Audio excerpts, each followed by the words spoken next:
Estamos no ar. Ok, bom dia a todos. Então, essa é a defesa de TCC da Maria Rita Lua de Quadros.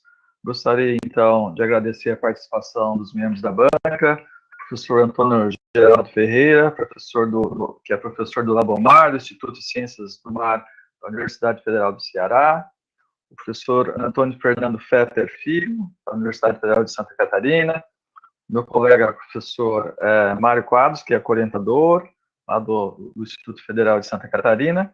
Gostaria de agradecer também ao professor Michel Musa, também do Instituto Federal de Santa Catarina, que está como membro suplente.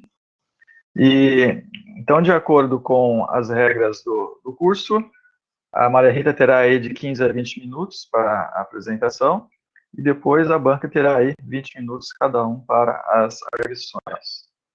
Dito isso, passo a palavra, então, a Maria Rita, que pode, então, compartilhar aí a sua apresentação. Maria Rita, com você.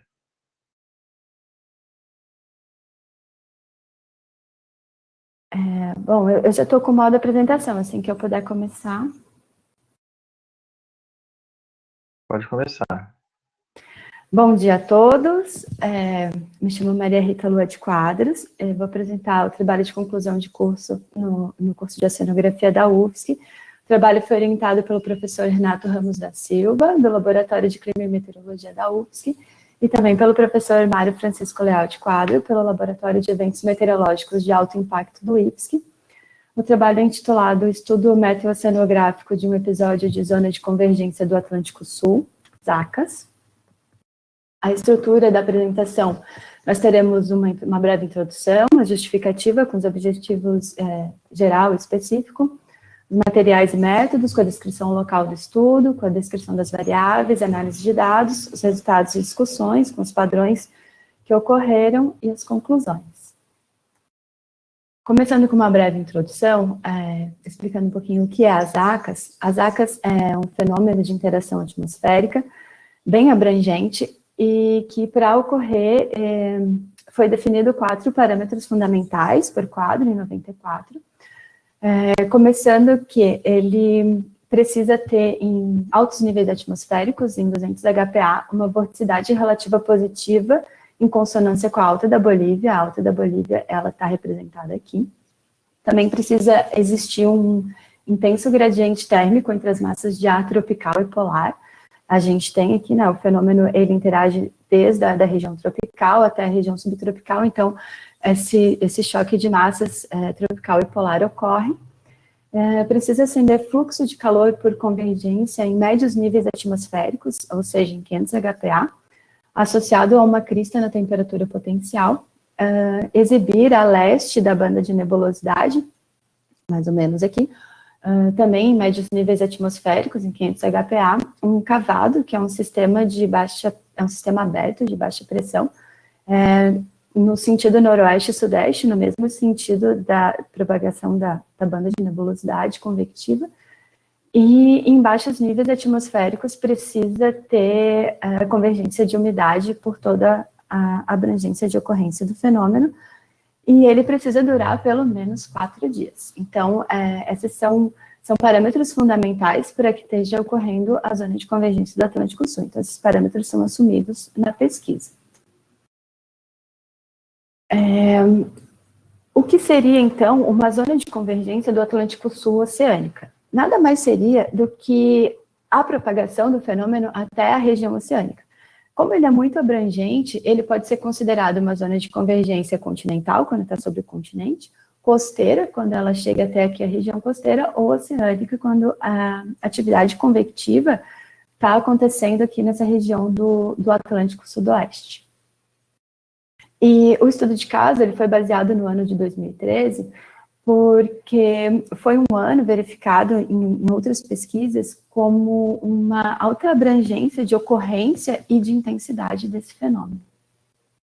O porquê, né, a justificativa de estudar uma ZACAS, ou melhor, uma ZACAS oceânica, é entender melhor a circulação oceânica presente, porque isso é muito importante na compreensão acerca das mudanças climáticas, visto que as correntes marítimas, elas têm um papel fundamental de estar transportando calor aí ao redor do globo. As ACAS também, ela está intimamente relacionada com altos índices pluviométricos e a ausência dela também está relacionada com uma seca na região sudeste. E importante também incentivar o estudo de novos indicadores ou novos proxies, tem alguns que já são bem consolidados, como a temperatura da superfície do mar, a radiação de onda longa e a precipitação, mas outras variáveis também respondem bem às características do fenômeno. E, de fato, é muito importante porque a zona costeira brasileira, ela é altamente vulnerável aos impactos das mudanças climáticas. O objetivo geral dessa pesquisa, então, é caracterizar a porção oceânica sobre as condições, sobre a ocorrência do fenômeno e também as condições atmosféricas para o mês de janeiro de 2013, nessa porção do Oceano Atlântico Sudoeste. Alguns objetivos específicos traçados para alcançar o objetivo geral foi identificar uma área dinâmica de interesse, definir os dias que ocorreram o fenômeno através das cartas sinóticas de pressão, as imagens de satélite, os dados meteorológicos e oceanográficos, promover uma análise dessas variáveis físicas, oceânicas, acopladas e de precipitação, criar as variáveis de análise com a construção de mapas, estimativas estatísticas e as séries temporais, e caracterizar, então, essa porção marítima que compõe o fenômeno, também caracterizando o que acontece na camada limite através dos fluxos de calor na pré-ocorrência, ocorrência e pós-ocorrência do fenômeno.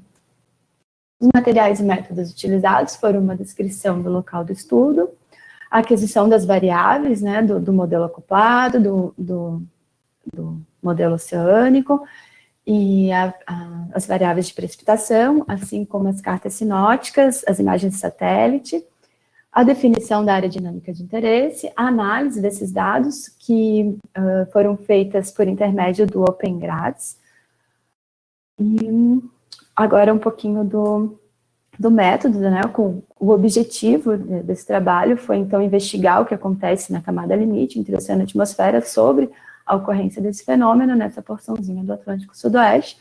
A gente utilizou as cartas sinóticas da Marinha, a gente utilizou também imagens de satélite do CPTEC, dados do SENS, que é através do banco de dados do GLORIS, que é um banco de reanálise para o oceano global, os dados de reanálise do modelo acoplado, do CFSR, do NCEP, e os dados de precipitação, que é um projeto específico que monitora a precipitação na região tropical e subtropical, o TRMM.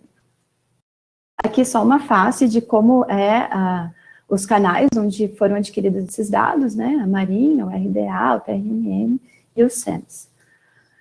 Falando um pouquinho da nossa área de estudo, a nossa área dinâmica de interesse, ela está destacada aqui, né, nesse retângulo em laranja, e a gente pode ver que a corrente marinha de superfície predominante na nossa área é a corrente do Brasil, compondo aí a borda oeste do giro subtropical. Nesse estudo climatológico de Zilli, ela mostra aqui nesse tracejado uma posição média da ocorrência do fenômeno, inclusive quando ele está como Zacas oceânica, né, chegando até essa porção oceânica.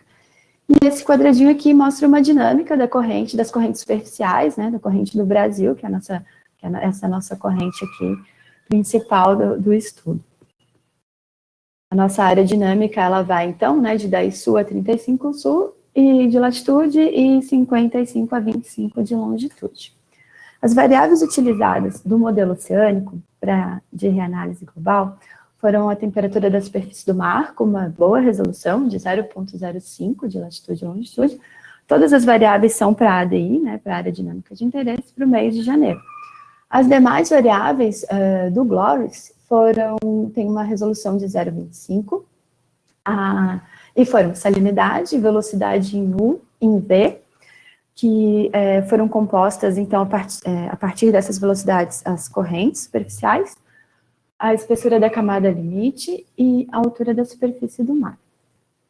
As variáveis do modelo acoplado oceano-atmosfera CFSR versão 2, elas têm uma resolução de 0,5 de latitude e longitude, e foram as componentes U e V do vento em superfície, e também as variáveis de fluxo de radiação de onda curta, incidente, onda longa emitida, fluxo de calor latente, fluxo de calor sensível.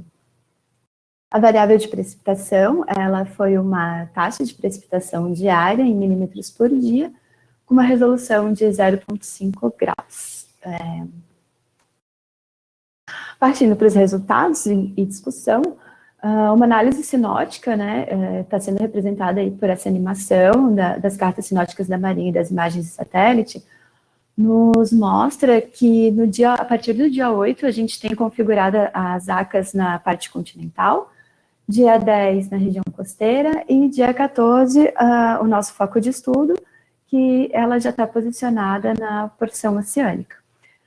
As imagens de satélite com essas cores mostram em verde temperaturas de topo de nuvem em menos 60 graus Celsius e em vermelho em menos 70, o que mostra que tem alta atividade convectiva aí por toda a região, né? Agora a gente vê aqui as ACAS bem configuradas, né? As ACAS oceânicas. Esse gráfico de precipitação, ele é uma série temporal de milímetros por dia do que estava acontecendo na nossa área dinâmica de interesse. A gente percebe que a partir do dia 8, a gente tem bastante precipitação, né, bem expressiva, e vai até o dia 19. Apesar dos valores parecerem baixos, a gente está considerando toda a área dinâmica de interesse, então é uma precipitação bem expressiva, bem intensa, né, que está ocorrendo durante todo o período, com alguns pontos de menos expressão, mas ainda assim ocorrendo precipitação. O padrão atmosférico associado à zona de convergência oceânica, visto pelos ventos em superfície, que está aparecendo aqui nessa animação, nos mostra que aqui nesse hexágono tem uma circulação ciclônica que se mantém com caráter estacionário, e a gente caracterizou como um sistema de baixa pressão agindo na área dinâmica de interesse. E ela fica ali, né, como a gente pode perceber, permanente durante os dias ativos do fenômeno. O padrão oceânico associado ao fenômeno foi avaliado por essas variáveis, a altura da superfície do mar, a TSM e as correntes superficiais, a salinidade e a camada de mistura. Esse campo médio é de 9 a 19 de janeiro de 2013, que é quando está acontecendo as ACAS oceânica, desde a continental até a oceânica ativa. E o campo médio nos mostra que nós temos aqui na altura da superfície do mar campos mais elevados e campos menos elevados. Esses campos menos elevados, eles aparecem também aqui na temperatura como temperaturas mais baixas, ou seja, está acontecendo uma área de sutil ressurgência, e isso pode estar acontecendo devido a uma semi-quebra da corrente do Brasil e o transporte integral de Ekman. Como a corrente do Brasil é de norte para sul, o transporte vai levar à esquerda do movimento, do fluxo, então vai levar esse fluxo para o oceano, e a gente viu ali no campo de vento que tem um sistema ciclônico estacionário aqui. Esse sistema ciclônico, ele tem então um fluxo de sul, que também vai derivar à esquerda e vai acabar fazendo esse empilhamento aqui na costa, e fazendo surgir essa interação entre a corrente do Brasil e esses ventos, esse ciclone, essas áreas de ressurgência. Na variável da salinidade, a gente pode ver uma intrusão mais salina entrando por aqui, e também essa região com esse laranja mais claro, né? A camada de mistura marinha reflete, então, todas essas demais variáveis, se mostrando menos espessa, né, do que as demais regiões.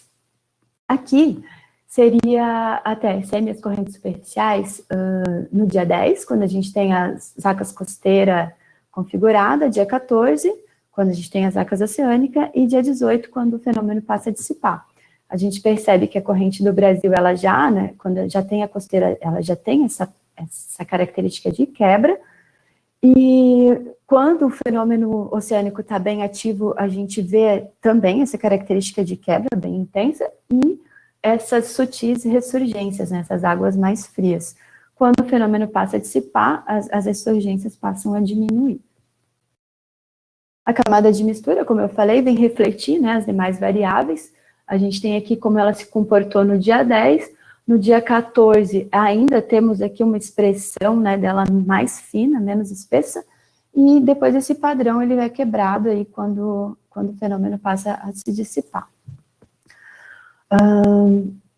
Para entender o que estava acontecendo entre a camada limite, tanto marinha quanto atmosfera, foram analisados os fluxos de calor. E a gente percebe aqui no fluxo de radiação de onda curta, incidente, né, que é o que chega na Terra, esse padrão aqui mais claro, até para um azul, aqui na escala a gente vê que está diminuindo essa radiação de onda curta, e esse sombreamento, ele vai provocar um resfriamento da região. Esse resfriamento, ele pode ser visto aqui como uma diminuição, né, dos fluxos os fluxos latentes, porque a diminuição dessa temperatura diminui a evaporação, e também vai diminuir a convecção, a condução, diminuindo aqui os fluxos de calor sensível, que chegam a ser negativos, né, e, consequentemente, os fluxos de radiação de onda longa, vai estar emitindo menos radiação de onda longa. Esse perfil aqui nos mostra, então, uma retroalimentação, um feedback negativo entre o oceano e a atmosfera. Com isso, chegamos a algumas conclusões de que as ACAS esteve presente, sendo estacionária intensa, em janeiro de 2013, como corroborado por outras fontes. Baseado nas cartas sinóticas da Marinha, tivemos como delimitar a nossa área dinâmica de interesse, que abrangeu a porção oceânica com a maior extensão plotada do fenômeno. O padrão, a precipitação se mostrou bem intensa e permanente, constante, durante a ocorrência. O padrão atmosférico, através dos ventos, nos mostrou aquele ciclone de caráter estacionário, permanente. O padrão oceânico mostrou a altura da superfície do mar associada ao deslocamento integral de Ekman, junto com a quebra da corrente do Brasil e o sistema de baixa pressão, e a análise da temperatura da superfície do mar, junto com as correntes, apresentaram sutis áreas de ressurgência a sudoeste da quebra da corrente do Brasil. O campo de salinidade nos mostra a intrusão de águas menos salinas, caracterizando águas mais frias, né, as águas de sul, e a camada de mistura marinha refletiu o que mostrou as demais variáveis, né, mostrando essa camada menos espessa. E, contudo, os fluxos de calor nos mostraram essa retroalimentação negativa entre o oceano e a atmosfera, pois o resfriamento fez, então, diminuir as radiações, tanto de onda curta como de onda longa, e os fluxos de calor latente e sensível. E é isso. Muito obrigado. Então, Maria Rita fez bem, bem no tempo. Eu gostaria, então, de convidar o professor Antônio Geraldo Ferreira para fazer as suas considerações. Geraldo, por favor. Bom dia, só um minuto.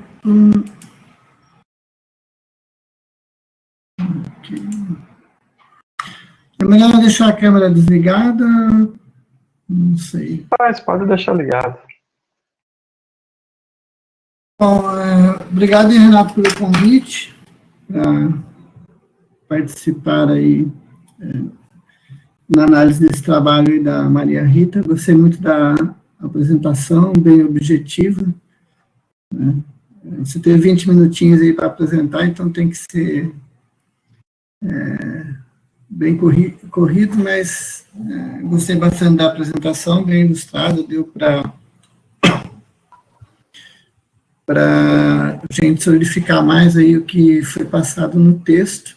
Então, parabéns aí pelo trabalho. Vou fazer alguns comentários aqui, mais no sentido de contribuir para a melhoria do seu texto, ok? E tirar algumas dúvidas contigo, tal. Depois, todas essas observações aqui, algumas delas, né, que eu vou fazer, eu coloquei no PDF, depois eu posso te mandar, tá? Eu fiz um PDF comentado e tal, aí são sugestões, tá, Maria Rita? Não significa que você vai ter que acatar todas elas, tal, ou nenhuma delas aí, fica a seu critério. Mas como o trabalho que você está, essa monografia vai servir também depois para outros estudantes, então é interessante também que o texto, ele possa contribuir um pouquinho, né, ficar um pouquinho mais claro às vezes, para que outros estudantes também se interessem por esse tema, tá? Então, deixe-me aqui, na tela.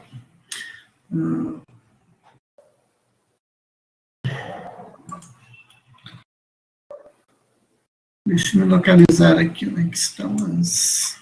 Bom, eu começaria ali pela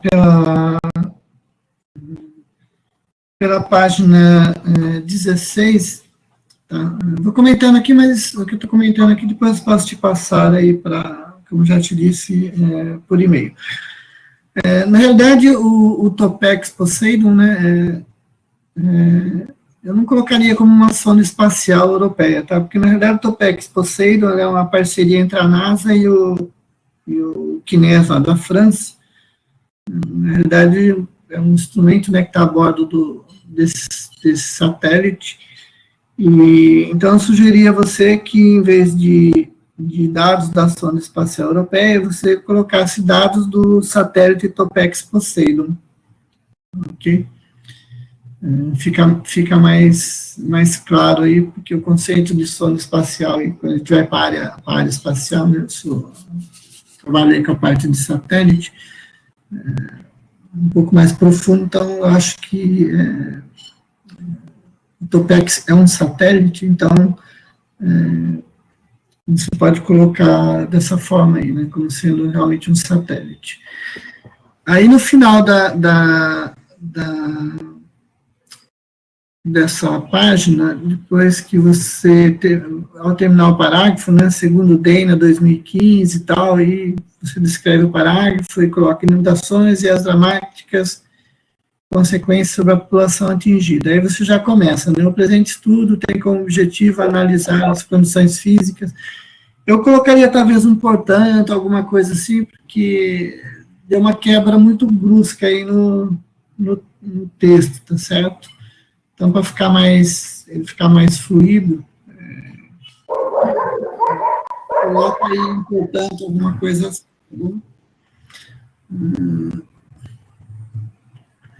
Aí também no último parágrafo da página 17, ficou um pouco confuso aí esse último parágrafo.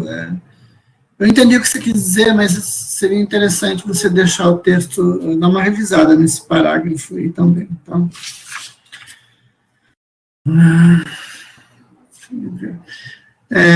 eu não sei, eu não tenho acompanhado muito as normas técnicas, mas eu acho que quando a gente cita com et al, eu acho que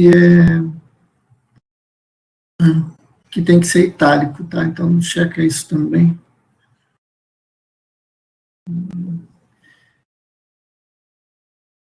Depois, lá no meio do texto, né, Moreira, et al, você coloca, comparando com dados de estação. Essa estação aqui é a estação meteorológica, Maria Rita? É uma estação meteorológica que ela está dentro de uma plataforma de petróleo. Tá. Eu não sei se seria bom você descrever uma estação meteorológica, tal, porque cada dados de uma estação existem vários tipos, tá? E está muito longe da costa essa plataforma? Bom, não ela chega a ficar dentro da área de estudo sua, da ADI? Fica naquela região da Bacia de Campos ali. Tá. Certo.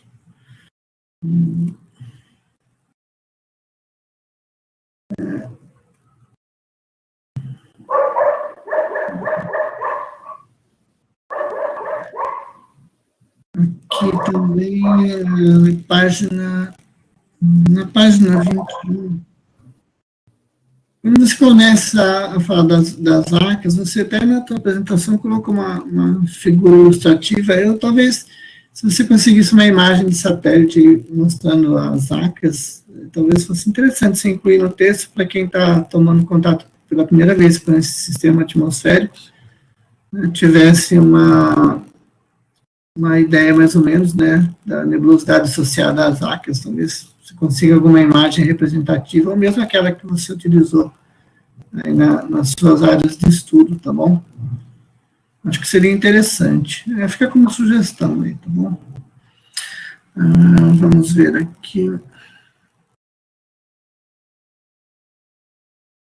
Na página 22, quando você fala de espiral de Ekman, talvez fosse interessante também você colocar uma figura ilustrativa do que é a espiral de Ekman, que fica claro para quem pegar o seu texto e se dar a oceanografia, já poder ter uma ideia do que é a espiral de Ekman. Então, poderia ser interessante. Aí na página 23, no item 3.3, característica climatológica, quando você fala, analisou 21 anos de ocorrência do fenômeno. É interessante a gente saber o período que essa análise foi feita, porque pode existir outras análises de outros períodos, então você pode fazer um comparativo. Então, eu sugeriria a você que esses 21 anos de ocorrência, você colocasse entre parênteses aí, né, de 1900x a 1900y, aí, para que a gente tenha uma ideia. Se você tiver essa informação, né, seria interessante de estar aí no texto.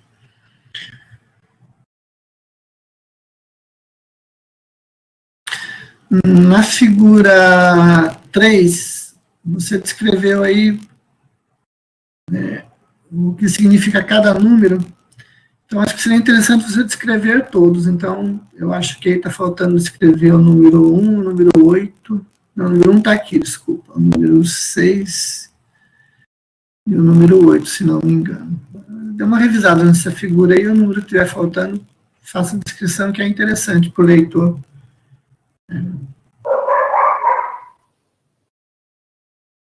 Ter uma ideia do que você está descrevendo na figura.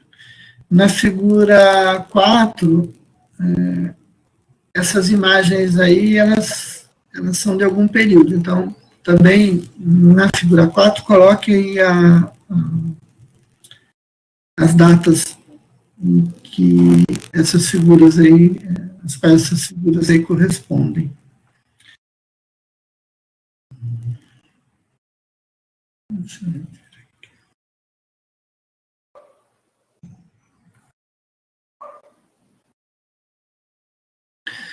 Aí no material e métodos, fica como sugestão também, descrição do local de estudo, você fez o estudo sobre uma área ampla, não foi sobre um local específico. Talvez ficasse mais legal colocar a descrição da área de estudo, algo assim.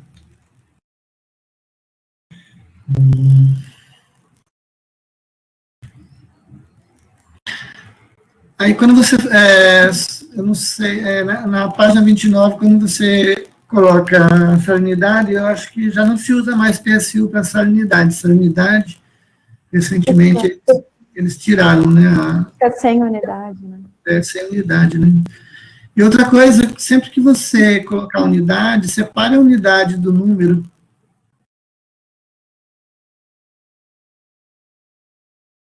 Depois, lá no item 4.4, variável de precipitação por dados do TRIM. Aí seria interessante você, quando você escreve assim, né, estimativa de vários satélites, incluindo o satélite utilizado como um sensor ativo de radiação, de radar de precipitação, juntamente com sensores passivos, como sensor visível infravermelho, gerador de micro-ondas, tá? Então, seria interessante aqui, depois você pega lá no PDF, seria discriminado da seguinte forma, né? Sensor ativo de micro-ondas porque esse sensor, ele opera na faixa do micro-ondas do espectro eletromagnético. Então, você poderia colocar sensor ativo de micro-ondas entre parênteses, radar de precipitação. E juntamente aí com... deixa eu ver.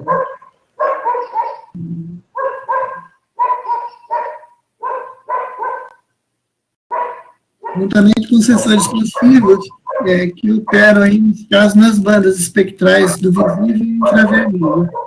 Fica mais claro para o leitor. E nessa frase aí eu não entendi o que você quis dizer aí com curva tropical e subtropical. O gerador de imagem para o micro-ondas TMI para a descrição quantitativa da curva tropical e subtropical.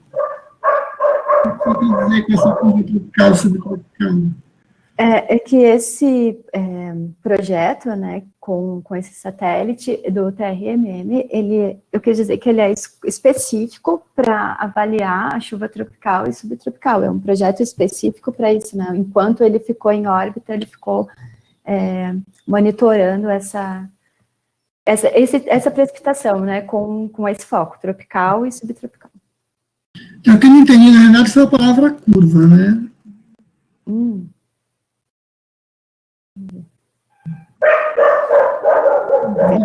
Isso mudar, né? O gerador de micro-ondas para estimar, talvez, o satélite não faz uma medida direta, né? Ele estima para estimar ou monitorar a chuva nas regiões tropicais e subtropicais, algo assim.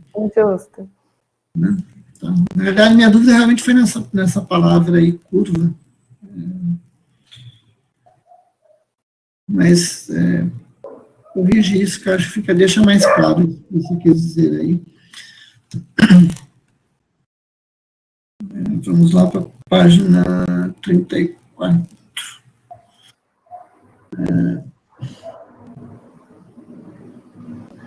Só uma pergunta, na tua apresentação você mostrou, por que você não colocou, que eu acho que ficaria bem interessante, você faz a análise da carga sinótica de vários dias, né? Então a gente vai lendo o teu texto e morre de curiosidade para ver enxergar isso. Tá? Então, eu sei que não economiza papel não, hoje em dia é tudo PDF, né? Talvez fosse interessante, debaixo de cada dia, de cada análise, você incluir a carta sinótica, porque isso é legal, que a gente vai lendo e vai olhando e vai enxergando aquilo que você está falando, tá certo? Bom, você explicou isso na sua apresentação, eu achei assim, realmente 6 a 8 milímetros por dia, quando você fala que é uma precipitação intensa aí na página 37, sei lá, eu não consideraria 6 a 8 milímetros por dia uma chuva intensa. Justo. Mas se a gente for pensar que essa chuva seria pontual, e ela não seria intensa, mas ela está representando toda aquela área dinâmica de interesse, então é bem abrangente a área. Então, esses 6 milímetros acabam refletindo uma chuva intensa, devido a ele estar permanente e presente em toda aquela área, né? Então, mas é por isso que eu fiz aquela pergunta para você, lá no início, você não tinha nenhuma estação meteorológica na área para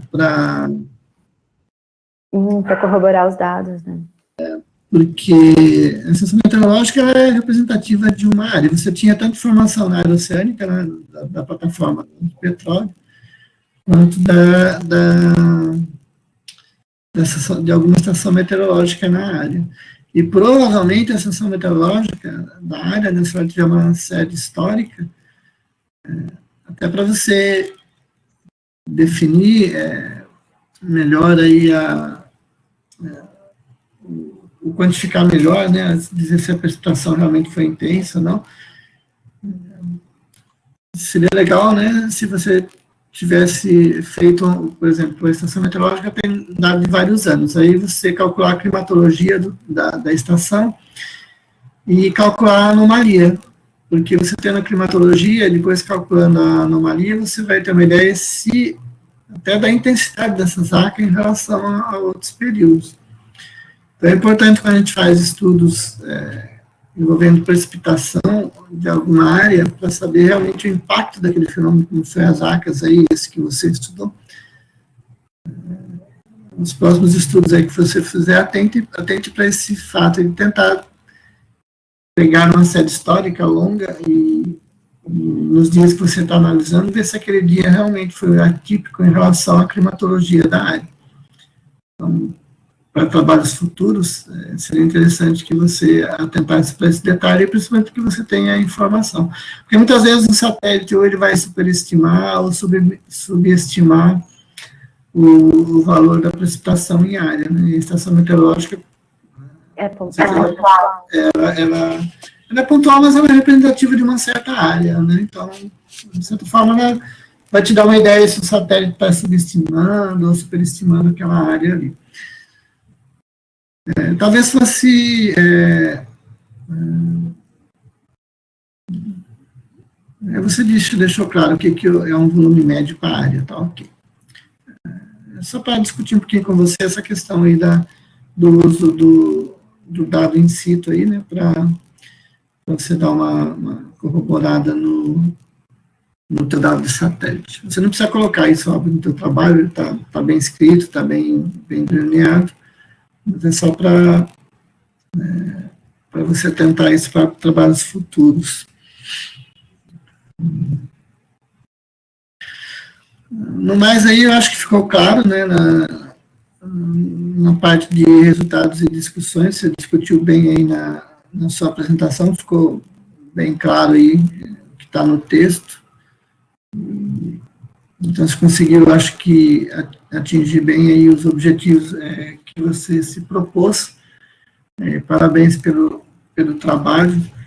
E uma pergunta que eu gostaria de fazer para você, desse trabalho que você fez aí de TCC, você deve ter trabalhado um bom tempo aí, né, para chegar a esse resultado final, e qual ferramenta aí que você considera importante que você vai levar para a tua vida, para a tua carreira profissional e que você tenha aprendido aí durante aí o seu TCC?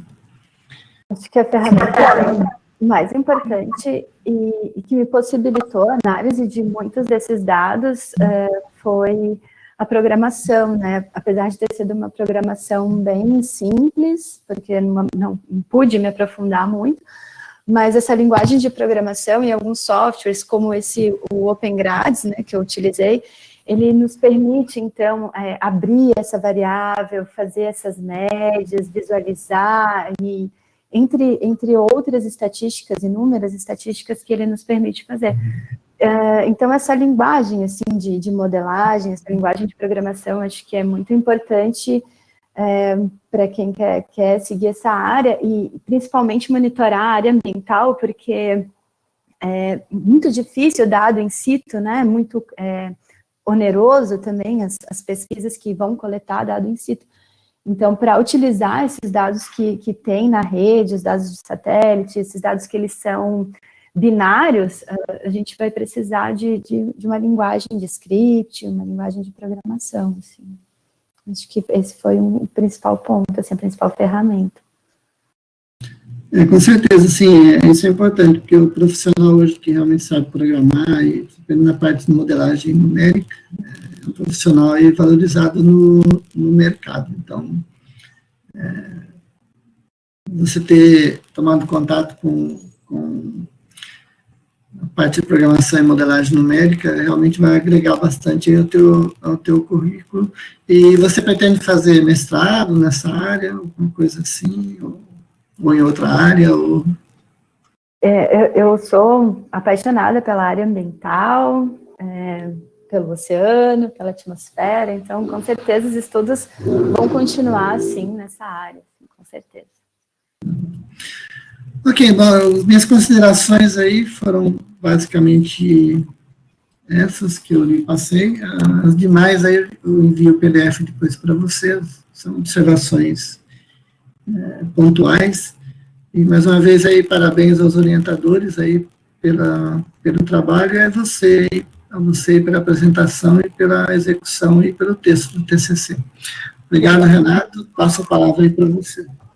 Obrigado, Geraldo. As suas considerações foram muito importantes, muito pertinentes. A gente vai levá-las em consideração, né? Gostaria, então, de passar a palavra ao professor Fetter. Fetter?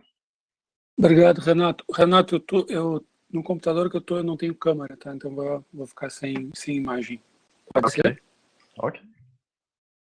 Então tá. Bom, inicialmente, né, para mim é um grande prazer estar participando da banca da Maria. Eu lembro quando a Maria fez navegação em marinharia comigo, parece que foi ontem, ela já está agora defendendo o TCC dela.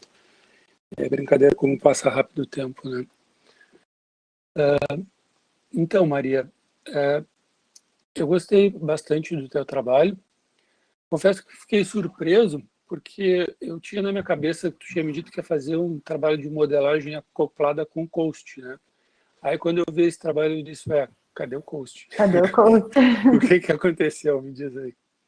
Então, o que aconteceu com o COAST foi o que aconteceu com o nosso semestre de 2020.1, né? Ele ficou congelado, porque esse trabalho ia ser feito no laboratório do IFSC, em parceria com o pessoal do INPE, que ia vir dar uma instrução para nós, e como fechou as unidades, né, os laboratórios, não foi possível completar aquele trabalho junto com o COAST e toda aquela formatação que ia ser feita no cluster, e sendo assim, eu resolvi, junto com os orientadores, tentar uma forma alternativa de continuar fazendo a pesquisa de casa, assim, né? Por isso que o COAST acabou ficando, de repente, para um mestrado aí, né? Legal, mas eu tenho certeza que durante o tempo que tu interagisse, já aprendesse bastante coisa ali, né?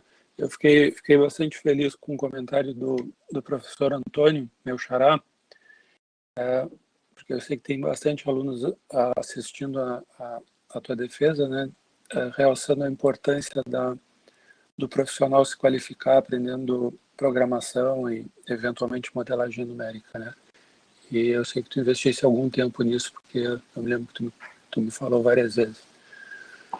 Bom, Maria, eu vou começar falando contigo primeiro da parte estrutural do teu trabalho, tá? Assim como o Antônio falou, as minhas são apenas sugestões também. Aí fica a teu critério conversar com o Renato, depois eu te mando os meus comentários, se vocês quiserem alterar ou não. Tá? Então, a tua introdução, eu achei ela muito bem escrita, tá organizada como a gente espera que uma introdução seja organizada, né? Eu sugeriria fazer uma revisãozinha gramatical novamente. Eu sei que TCC a gente escreve aquela correria, tem que entregar, e às vezes acaba passando alguma coisinha, né? Então tem alguns erros que eu encontrei, mas eu não anotei no documento, tá? Isso aí depois eu acho que tu pode fazer por conta própria. Eu achei que a justificativa, eu gostei muito mais da tua justificativa na tua apresentação do que no teu texto. No texto eu achei ela muito longa e ficou um pouquinho repetido com o que está na introdução também. Eu acho que a justificativa tem que ser mais concisa, assim, né? Realmente, por que é importante o teu trabalho, né? Por que tu está fazendo ele, né? Então, eu daria uma repensada sobre a justificativa.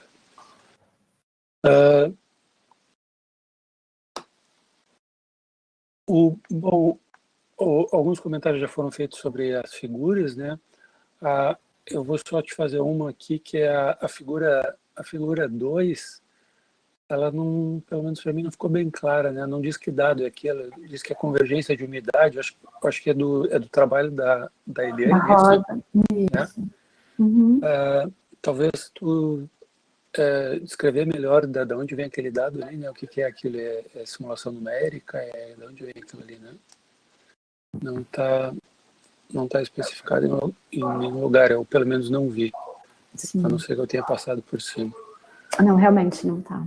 Tá. Bom, com relação à salinidade que vocês comentaram, eu ia comentar também, já vamos tirar isso aqui do caminho. Então, a PSU, que é a unidade de salinidade prática, né, é o que a gente usa quando a gente calcula uma salinidade a partir de dado de condutividade, né, que foi medida com um CTD, né. Desde 2010, com o TEUS 10, na verdade agora a gente tem salinidade absoluta, né, que tem unidade sim, é grama de sal por quilo de água, né, é uma unidade de concentração, tem unidade. Quando tu fala em salinidade prática, tu pode ou não usar PSU, pode deixar sem o PSU. Tem gente que bota, tem gente que não bota. Eu vejo que não tem muito uma padronização assim. Como tu está trabalhando com dado de modelo, na verdade, a recomendação do TEUS, que para usar dado de modelo, que a gente use salinidade pré-formada.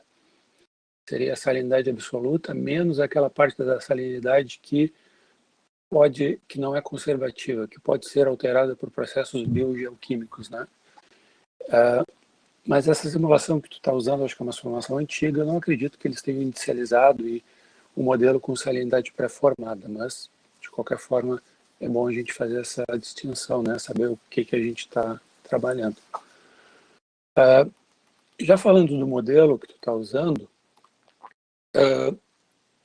os dados são a parte atmosférica do CFSR e a parte oceânica é do GLORIS, né?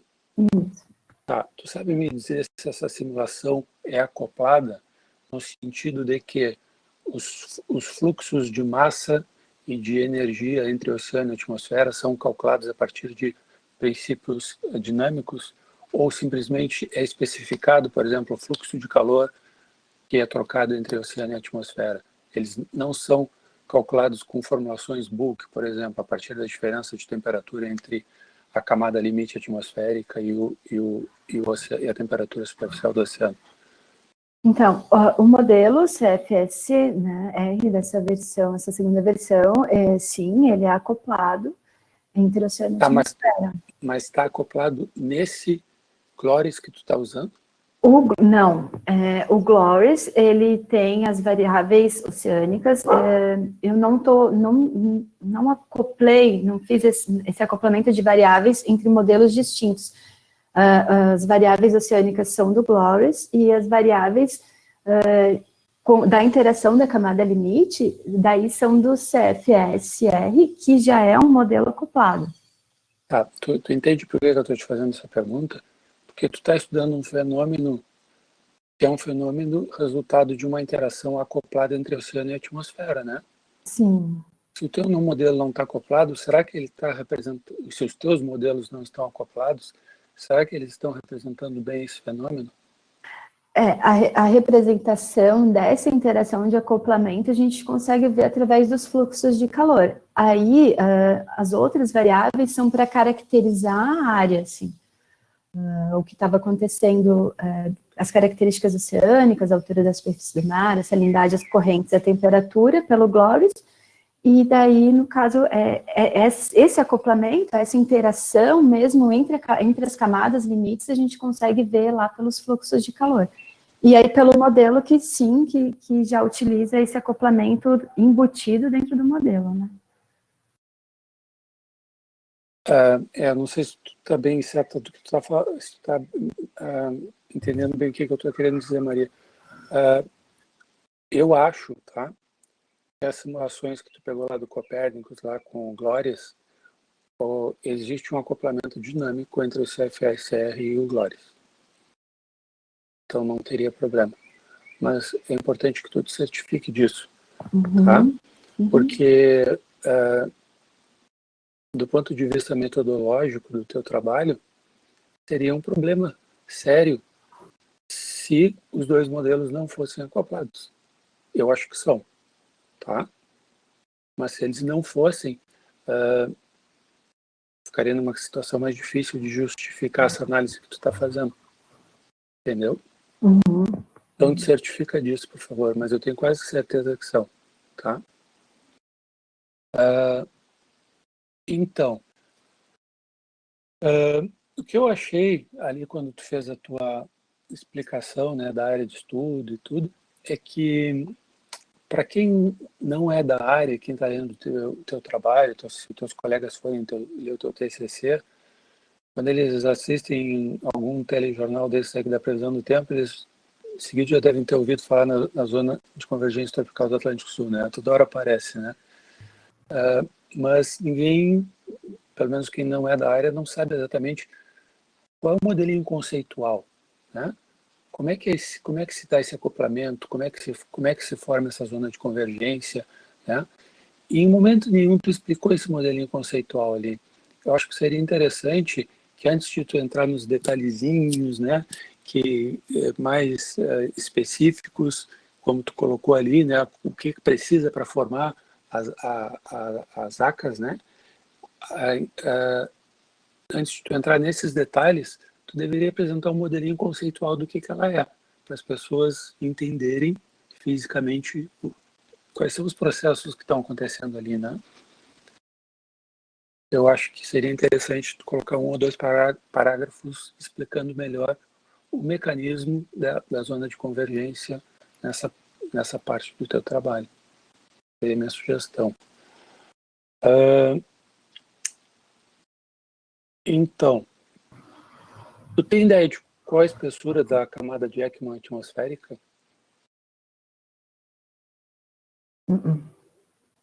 Espessura da camada de Ekman atmosférica. É superficial, igual no oceano, talvez? Mas não tem camada de Ekman no oceano e na atmosfera, né? Bom, no oceano é superficial, né? Tem em algum momento no teu texto, na página 24, tu fala que a camada de Ekman atmosférica, ela impulsiona vórtices. Eu fiquei curioso sobre esse mecanismo. Certamente a espessura da camada de Ekman depende da estabilidade da atmosfera, né? Se a atmosfera é estável ou não, né? Isso aí ficou como uma frase perdida ali, assim. Talvez seria bom tu elaborar ela um pouquinho mais e explicar o que tu quer dizer com isso, né? Isso está na página 24, tá, Maria?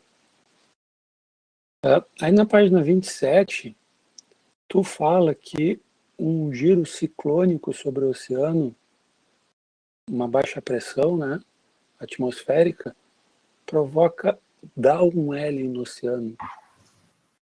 Eu acho que é upwelling. No caso, é meio confuso, né? Porque, em teoria, upwelling, o que acontece, né? O sistema ciclônico, ele vai empilhar água. Esse empilhamento de água vai fazer com que a termoclina desça. Por que ele empilha água? Ele empilha água porque, no caso, ele vai estar pelo deslocamento de Ekman, né? Ele vai estar empurrando. Mas então pensa, um giro ciclônico, ele gira no sentido horário ou anti-horário no hemisfério sul? Horário. Então tá, tu imagina um vento girando no sentido horário, o transporte de Ekman é para a esquerda da direção do vento, não é? Sim. Então é para fora, apontando para fora do centro do giro. Isso é uma divergência, não é uma convergência, né? Sim. Então tu está provocando uma divergência horizontal de massa. Então tu vai ter uma upwelling no centro desse giro. No centro do giro, sim.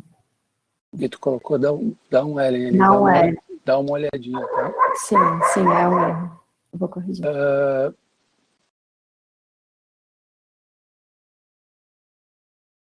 Então tá.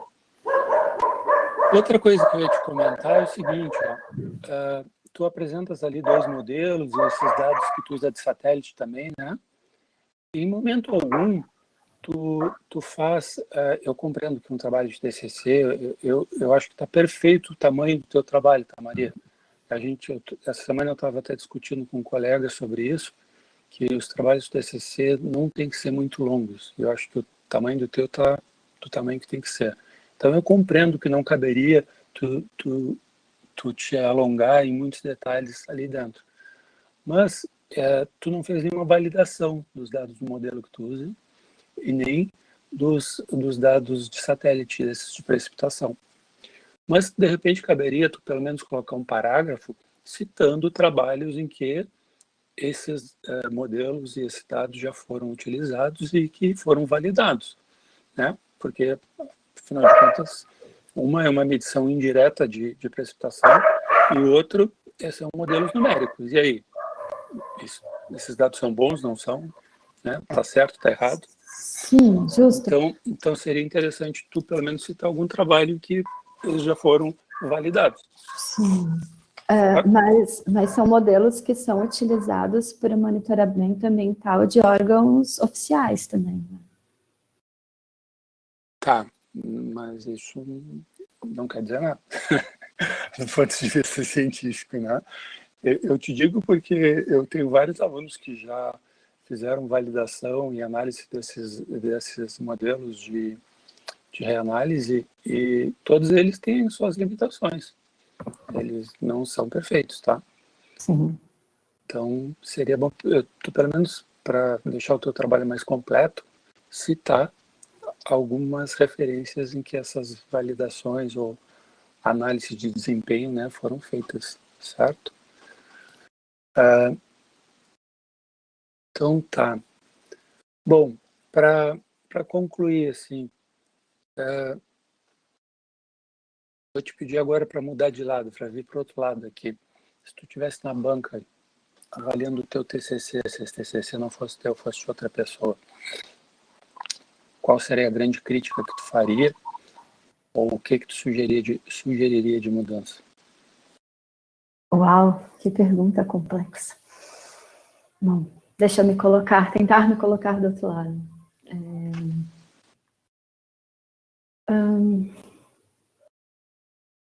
O que eu veria... O que tu vê como limitação, né? Quais limitações que tem o teu trabalho? Então, se tu pudesse refazer o teu trabalho, ou melhorar ele, ou alongar ele mais um pouco, né? De repente, que análises complementares tu faria? Como é que tu acha que tu poderia melhorar a qualidade do teu trabalho? Com certeza, essas colocações, né, que vocês colocaram de validar, né, procurar uma validação desse modelo, isso com certeza. E é essencial, assim, procurar relacionar com dados in situ, né? Geralmente, modelos numéricos, a validação deles geralmente é feita assim, né? Então, essa foi uma limitação, assim, com certeza. Tá legal, então. Obrigado, Maria. Renato, passo a palavra para ti. Obrigado, Fetter. Então, as suas considerações também serão levadas em consideração. Eu gostaria de passar a palavra ao professor Mário Quadro, que é o co-orientador, para fazer, então, aí também as suas considerações, falar um pouquinho, né, que ele que iniciou o trabalho aí de orientação da Maria Rita, e tinha alguns objetivos, e a gente acabou alterando aí no decorrer. Mário?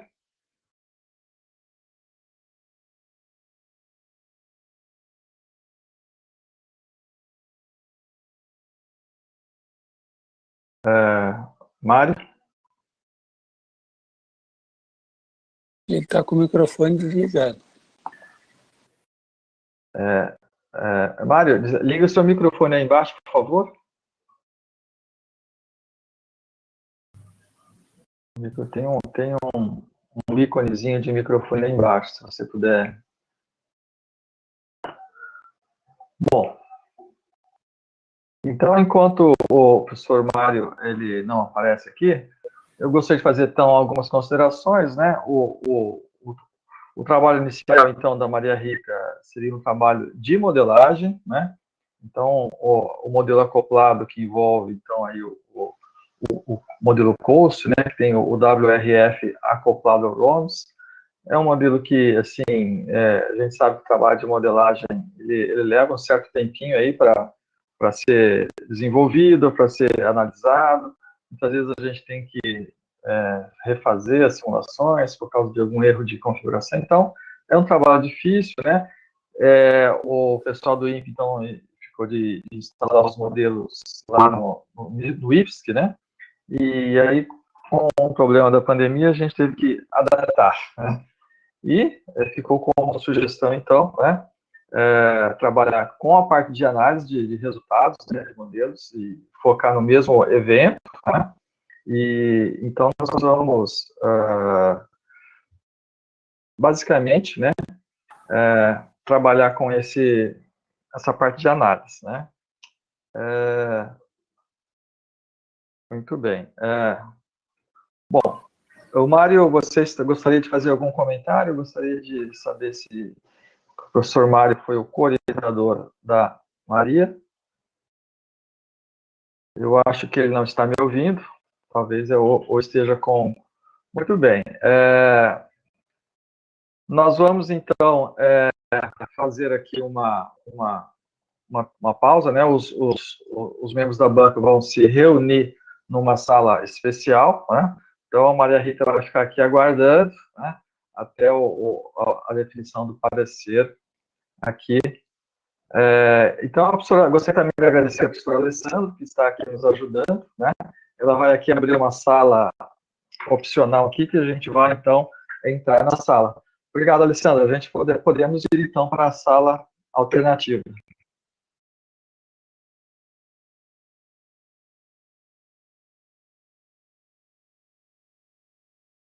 Renato, só um pouquinho que eu estou aqui tentando abrir a sala, só um pouquinho. Ok.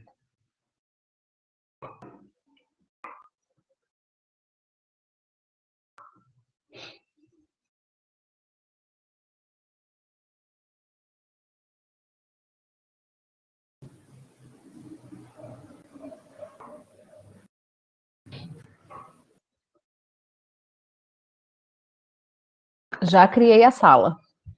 Ok, vamos ver.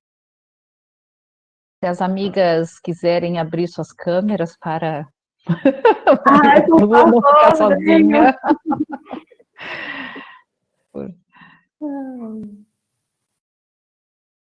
Gente, eu vou só sair um minutinho para pegar o carregador de celular e já vem, tá? Fica à vontade. Já volto.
Posso ligar aqui? Pode ligar aqui lá no chumbo.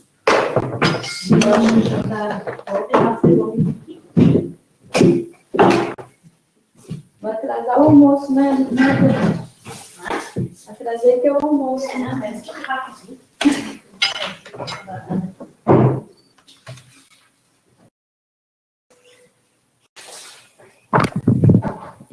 Oi, voltei.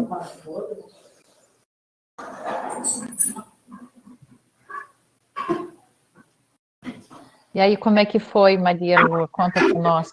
Ai, gente. Com emoção, né? Com muita emoção.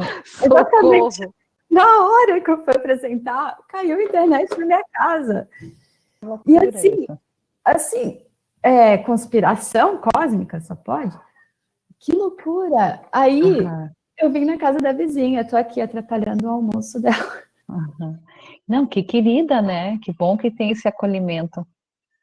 Nossa, eles são E demais. parabéns, foi você mesmo, assim, que eu já ia estar, sei lá, descabelada. Você manteve uma boa calma, assim, deu para ver que você estava nervosa, mas que conseguiu fazer uma super apresentação, muito boa. Parabéns. Não, tá aparecendo a câmera, Maria. Ah, é? Mas Não. tá ligada. Não, eu tô vendo bem aqui, eu tô vendo vocês duas. Ué, É. deve ser a minha, então. Deixa eu ver o que rolou aqui. Agora eu botei só a minha. Não sei, a da Maria tá preta. Aí, o bom é que o YouTube permite editar, então, quando entrar para edição, eu vou cortar essa parte que ficou ausente. Sim. Então, diminui. Não vai nem parecer que isso aconteceu. Ou podemos deixar, por lembrança. Não. Ô, Maria, foi muito legal. Gostei bastante da tua apresentação também. Tava bem segura e a apresentação em si estava bem bonita. Gostei. Vale alguma coisa aí. A gente tá emocionada. Eu também.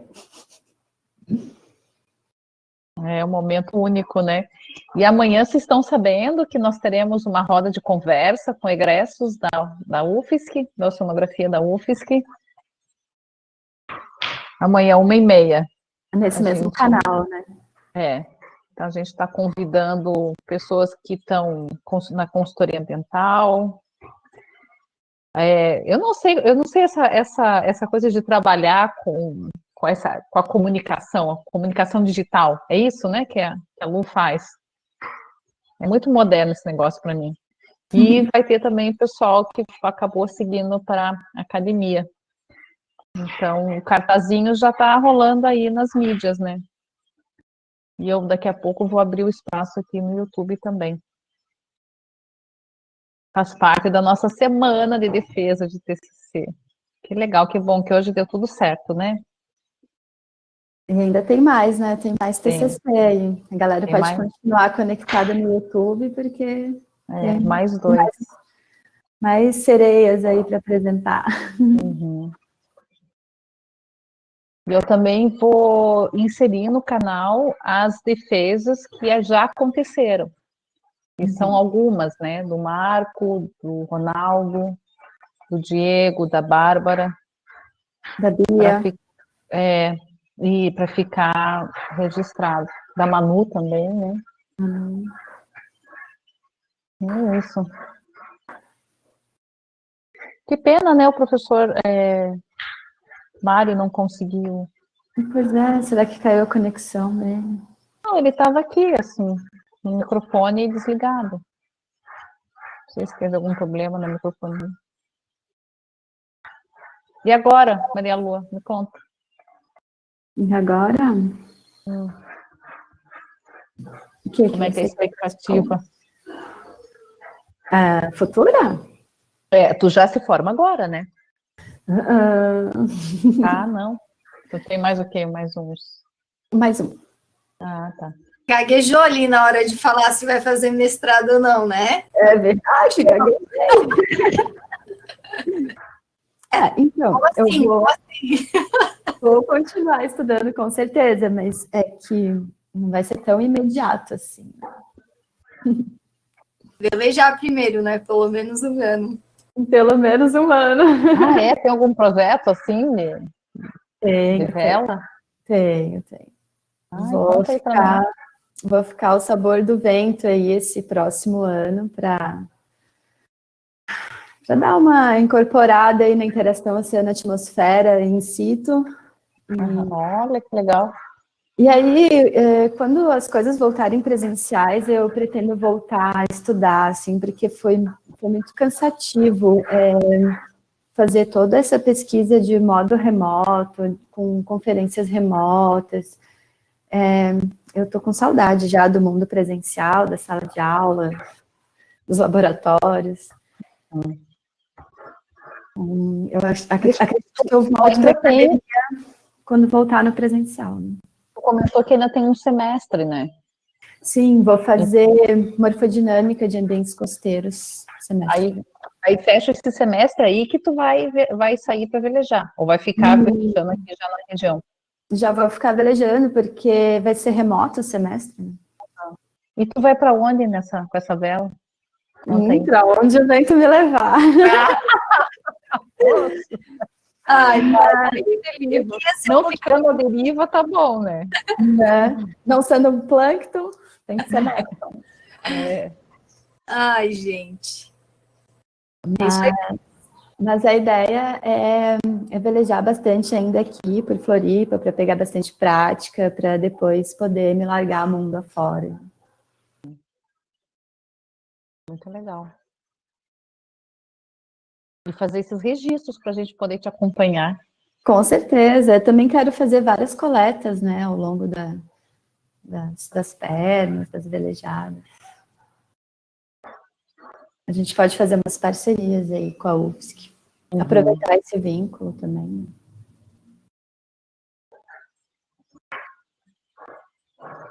Já pode respirar, Lua.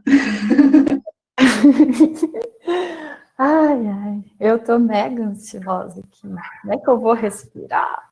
Fazer um mantra de um... É bom assistir os colegas, que daí a gente vai se preparando para o dia do nosso. Ai. Estamos aqui de volta. Vamos ver se o pessoal já retornou aqui. Geraldo, Mário. Conseguiram falar com o Mário, professor? Sim, o Mário, ele pediu desculpas que a gata comeu o microfone dele. Aí ele justificou o problema. Então tá ok. Bom, Ele só me explicou com a gata, né, Renato? ele colocou a culpa na gata. Não sei se... Mas acho que está tudo bem. Bom, Maria Rita, então, a banca se reuniu ali, né? Gostaria de dar os parabéns, então, pelo seu esforço, pelo seu trabalho, né? E a banca, então, sugeriu uma nota de 9,5. Parabéns.